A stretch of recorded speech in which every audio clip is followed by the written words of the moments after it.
continuing on with the January 26 Biology New York State Regents Exam scoring. We are in cluster number 6. This is questions 23 through 27. So this cluster focuses on diabetes. Would have read the introductory material, and then you get right into the question here. It's multiple choice. Which model summarizes the process that could be disrupted by diabetes resulting in muscle fatigue? Okay, and up here, in case you were unfamiliar, they talked about diabetes as a condition that affects blood sugar, glucose. So this is focused on glucose.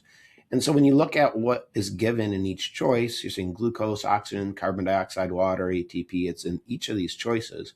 We should be thinking this is related to cellular respiration. And basically, it's just asking for which is the chemical formula for cellular respiration. And so hopefully you've learned that, memorized that. And what it is, glucose plus oxygen in the mitochondria produces CO2, water, and ATP for energy. Choice is 1. It's just the equation for cellular respiration. Number 1. Give yourself +1 if you got it correct. And we have a model which gives us a lot of information. So you really want to take some time analyzing this model. So it's showing us glucose transport. And we have some organs, a pancreas in the stomach. We have blood vessels. Then we have a couple of shapes, and it labels here. This is glucose, the small circles. The triangle-shaped molecule is insulin. So we're seeing pancreas is releasing insulin. Glucose is coming from the stomach. They're both getting into the blood vessel. Then we look at the bottom part, and we're zooming in on an individual cell. We have the cell membrane here. And then we have these glucose transport protein and insulin receptor protein. And what we see is it basically tells you what's going on. The insulin binds to the insulin receptor protein, sends a signal to open up this channel, and then glucose can come into the muscle cell. So that's what's going on in the model. You want to be thinking your way through that as you look over the introduction of this question and as you get to the question. So make sure you really understand these models and analyze them. Using that model above, identify 2 body systems. Okay, so that's one part of this, is to actually identify 2 body systems and then describe how they interact to regulate glucose in an individual, and then in italics, which means it's important, without diabetes. So how does this work in a person that does not have diabetes? And so you need to identify the systems. So the potential systems you might use, the circulatory system is the blood vessel, the endocrine system is the pancreas, the digestive system is the stomach. So you're going to choose 2 of those and then describe how they're interacting. So you might say the endocrine system is your system. And if you look at the answer key, the endocrine system releases insulin into the circulatory system. So that's identifying both systems, and then it carries insulin to the cells and is telling you how they're interacting.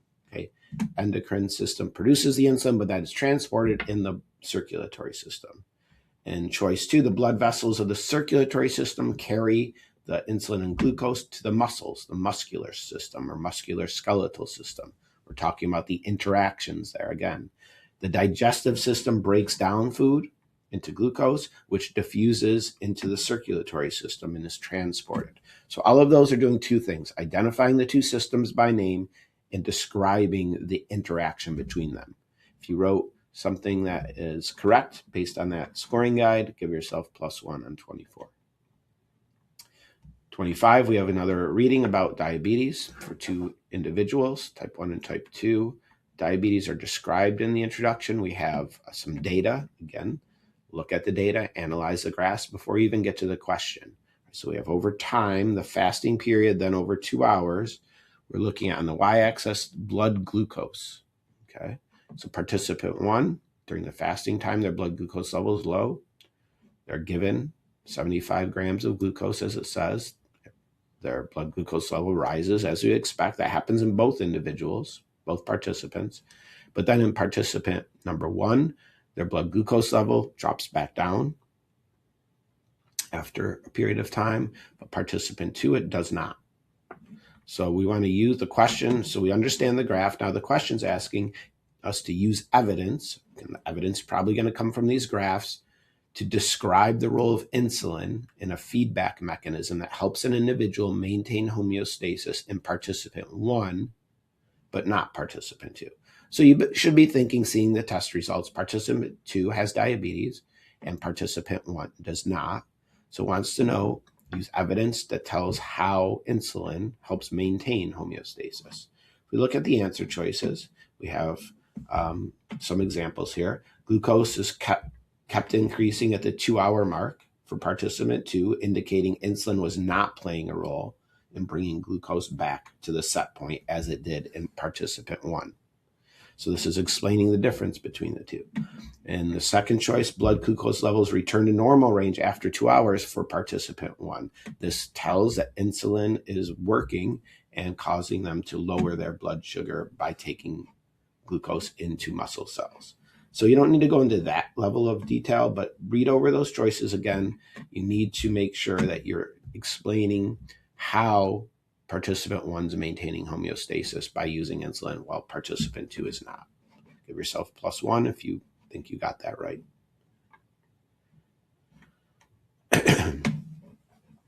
Another introduction about proteins. It's showing you a part of this protein segment. Talks a little bit about these bonds, these disulfide bridges, which cause this insulin protein, to fold up in a certain shape. And then the question is, which evidence best supports the claim that a mutation would change the structure of insulin? Okay, so you have some extensive reading in each choice. So you really got to take some time here and read each choice and see, does it make sense? Is it a potential correct answer, or can I eliminate it? Number 1, if the instructions that code for CYS, okay, if we look up here, we see CYS, that amino acid, that's where these disulfide bridges form. If the instructions that code for that change, a different amino acid might be included, and it would decrease the ability to form those disulfide bridges, and that would change the structure, the shape of this insulin. Looks good. That's where these disulfide bridges are. If we change one of these CYS to a different amino acid, they're not gonna bond in the same way, and the shape is gonna change. So one looks good right away. If the instruction code for TYR change, okay, this disulfide bridges aren't forming between TYR, so that's not going to influence the disulfide bridges, so we could cross off number 2. The instructions that code for CYS, the location would change, decreasing the ability to form a disulfide bridge. And this is the part that makes 3 incorrect, which will maintain the structure of insulin. So choice 3 is very similar to choice 1, but choice 1 says it's going to change the structure of insulin. Choice 3 says it will maintain it. And changing that disulfide bridge would change the structure. So 3 is incorrect. And again, same thing on choice 4, although it's referring to TYR, this is saying it's going to maintain the structure of insulin, which is incorrect. Correct answer here is 1. Give yourself +1 if you got it correct. And finally, the last question is cluster. We have a lot of information. We have a chart that shows information about strategies to handle diabetes, different management options, the benefits, the risks. So you have information about different ways people handle or maintain proper blood sugar levels if they have diabetes.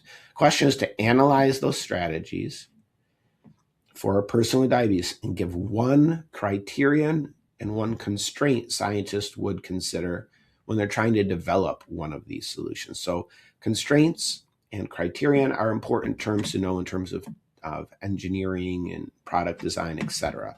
And so criterion are sort of the goals, and a constraint is sort of a limit about a solution that's trying to be provided. So criterion might be things like, how well does this improve blood sugar? That's the goal of these treatments. Reducing the risk of complications due to diabetes would be a criteria. Things that you want to use and consider in terms of the goals of using these different management options. So those would be criteria. And a constraint are things that limit, things you have to keep in mind that you need to control for to try to maximize the benefit of these products. So constraints would be like the cost. You want to consider what is the cost of using this management technique?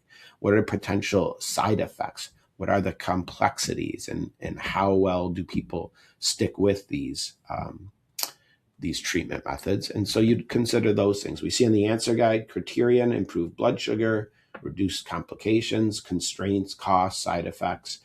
So evaluate your answer, determine if you're close to those things, give yourself +1 if you got it correct. And that's the end of this cluster, up to number 27.